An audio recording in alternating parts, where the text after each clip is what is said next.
Okay guys, hello, welcome to a new video. Again, a video on the iPhone camera. Sorry for the not so terrible quality. I was asked by Jab Yu-Gi-Oh! To do some kind of tournament report video, explaining some matchups, decisions, and things like that. I didn't know on what format to do this because, again, Yu-Gi-Oh! Pro, Dueling Network, is offline because of the hack thing.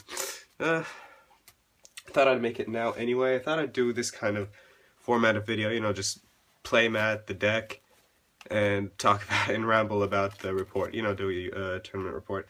I would have preferred to do it on DN, so I can explain everything more precisely, like with real hands, real cards, and things like that.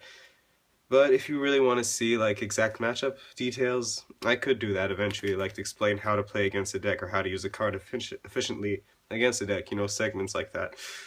But without further ado, let's get into the report and how it went down. So round 1, I played against Monarchs.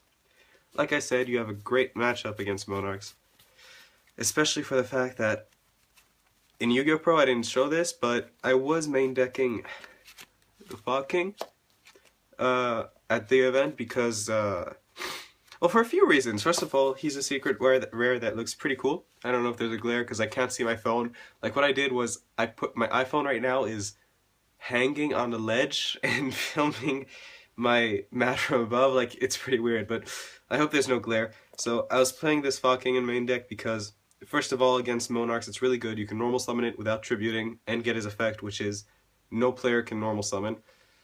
Contribute summon. Thank God it's not normal summon. So no player can tribute summon, which is really good because it doesn't hinder you at all. And the Monarch can't do anything pretty much from there unless he has a Regeki or things like that.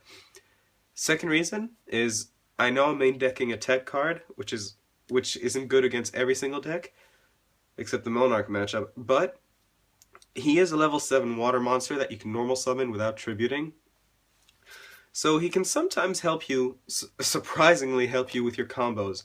Like, you can summon your Megalo, special summon your Megalo, then normal summon this next to the Megalo if you're playing against Paper or something, or Cosmo, without tribute, and go for your Viscaios, which is a great card against Cosmo. So yeah, even though he's only good against one matchup, against the other matchup, he isn't always a dead card. He can help you get through to your combos, which is really good. So this helped me win actually against my first round, which was the Monarch. Summoned him in game 1. He was surprised. He did. So I just won from there. He didn't get his outs, and from that game he actually asked for a deck check because he was surprised I was main decking Fog King. Even though I tried to explain, he said he wanted the deck check at the end of game 1.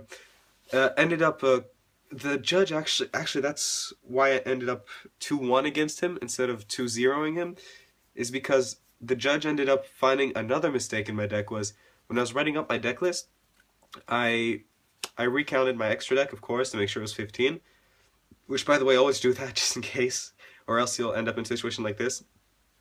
I ended up counting.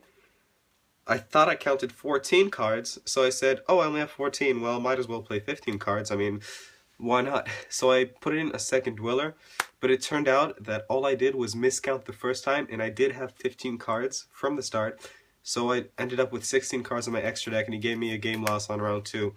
So yeah, and I ended up just beating him in round 3 with an OTK. Like, Monarchs are pretty much brick city, like, they can brick very much, like, your Monarch matchup is no problem at all.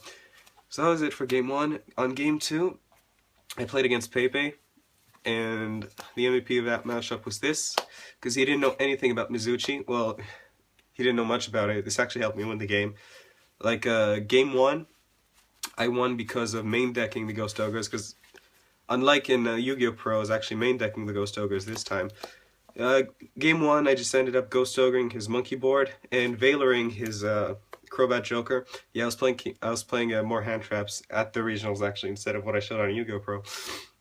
So Ghost Ogre and Veiler, and ended up OTKing him right after that.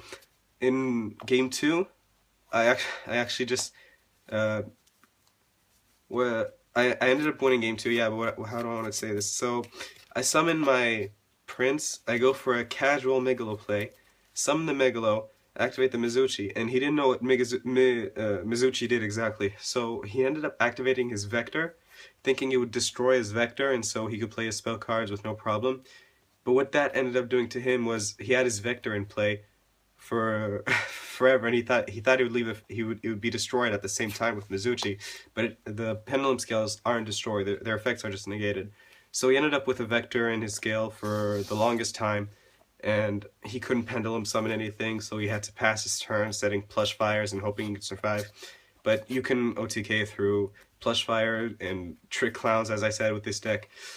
So I just OTK'd him right after that because of his Vector play. So Mizuchi, MVP. But you won't have to worry about Pepe's anymore after the adjusted ban list that Konami gave us. So yeah, there's an adjusted ban list if you haven't heard. You know, just forget about Pepe was ever being a deck, basically. On round 3, I played against Cosmos. I played against a Tin Can variant, not the OTK variant. So game 1, I won game 1 on double reasoning. She went double reasoning, and I guessed them both correctly. And then she just ended up summoning a Tin Can and getting his effect off, and she had 3 cards in hand because he used the effect to get off the big monster. I just OTK'd right after that. She went for a Forerunner, but then I just played I actually went into a real crazy play. I went into Gaios plus a Big Eye, and just scooped right after that. In game 2, she won, OTK'd me, because I didn't have my Gores in hand, pretty much. Let's just put it at that. So she OTK'd me in game 2. In game 3, it was more of a grind game, because Gores came in handy. Like I said, I might be playing more Gores, because in Yu-Gi-Oh! Pro, I showed him in the side deck, but I actually main decked him for the tournament. He's actually a really good card. I might just play him at 3 in the main deck, or 2 in the main deck, who knows. Sorry for this coughing. I'm in northern France. Got a cold. It's -5 degrees regularly here, so I'm not surprised that I caught a cold. It's going to happen eventually. Game 3, I OTK'd. Against Cosmo, like I said, it's 50-50. Are they going to OTK you, or are you going to OTK them, pretty much? Round 4 was against another Pepe? No, it was against another Monarch. I have this little notebook right here, right next to me, just to detail everything. Round 4 was against Monarchs. Again, straight up matchup. I just won that match. No problem at all. Round 5, I played against Pepe again. I lost that match, which is sad, but yeah. I lost against that Pepe. I was going 4-0, but I had to lose eventually, so I lost against that Pepe.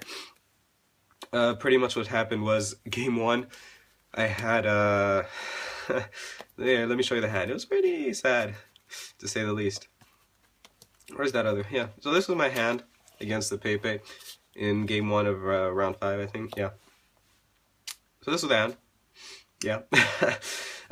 It would have potentially been good if I had drawn into combo pieces, but yeah, this is literally it's not what I drew into, but it would have been something like this, pretty much. I couldn't do anything. Sure, I could counter his plays, but I had no big combo to set off after it. So I bricked pretty hard against him for the 2 games in a row, and he went 2-0 against me. Next match was against Cosmos. I won against the Cosmo player again. Like I said, it's 50-50. But I got lucky, got my OTKs off before him. Even in the game where I started instead of him starting, I just went to Trishula, Moon Glacia, and lead.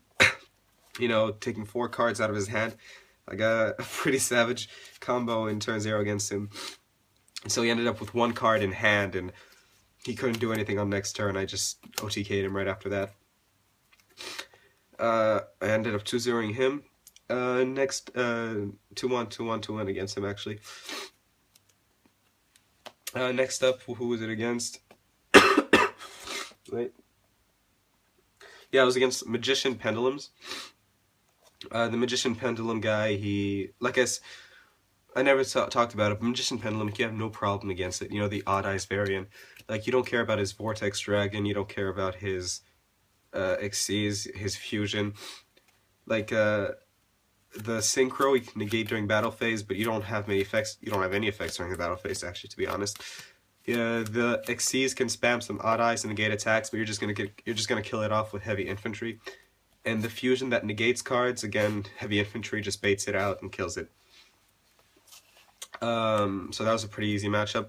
Still ended up being only winning 2-1 against him. Like game 2, he pulled off a sick OTK against me, but hey, that's fine. Ended up beating him 2-1. And what kicked me out of the top 8 was actually the last game, and it was sad because it was due to a misplay. I was playing against Pepe. The Pepe guy, game 1, I win. Game 2, he was at this state where if he didn't kill me this turn, he was losing in the next turn. You know how those situations happen in Yu-Gi-Oh! So he went for the Castell plus Trapeze Magician plus 3 monsters. Swing at me for game. I ended up, what saved me, well, what was supposed to save me was the Gores. I ended up dropping the Gores. My only problem there was, I put the token in defense mode, which, no wait, that's good, but I put Gores in attack mode. So what happened was, he crashed his Trapeze Magician into my Gores, and went for an Infinity right after that. Took my Gores, had only a token to do nothing with, had 2 cards in hand, which I was supposed to OTK him with, but with the Infinity, I just couldn't get through because he'd just negate my Prince. I'd end up searching for only 1 card and only having 2 cards in hand. I can't even summon a Megalo with only 2 cards in hand. So the big misplay there, which kicked me out of top 8, was put the Gores in attack. He could crash his Trapeze Magician because it gets destroyed by battle. He summons a card from his deck. And so yeah, pretty much screwed there. But yeah, so game 3 he just won normally. So that was it, pretty much. Nothing else to say there. That was the report. Jab Yu-Gi-Oh! If this wasn't what you were expecting, hey man, if you'd rather see some segments like a guy on how to play against this deck with this deck in particular, I could also do segments like that. I mean, that sounds fun. But anyway, all you have to do is ask, guys. Like, I'm up for anything. I'm really liking this recording YouTube videos shenanigan thing. It's really fun. And let me just talk about Notice. I played one solo Notice in the main deck at the regionals, but I didn't like it at all. I regretted it actually, because running only 1 is actually pretty useless now that I think about it. Like, if you're not running 3, which gives you the possibility to draw into them more faster, like in turn 0. There's no point at all, because then it ends up being a 1-of card, which you'll just shuffle your deck, draw your cards for the beginning, then top deck, you draw this, and if you top deck it, it's pretty much useless. So yeah, you'd really have to run 3 so you draw it as fast as possible. So that's why I didn't include it in the Yu-Gi-Oh! Pro deck. Like, it was very useless. But yeah, guys, listen, on that note, thanks for watching. That was somewhat of a report. I hope you guys enjoyed, and on that, until next time.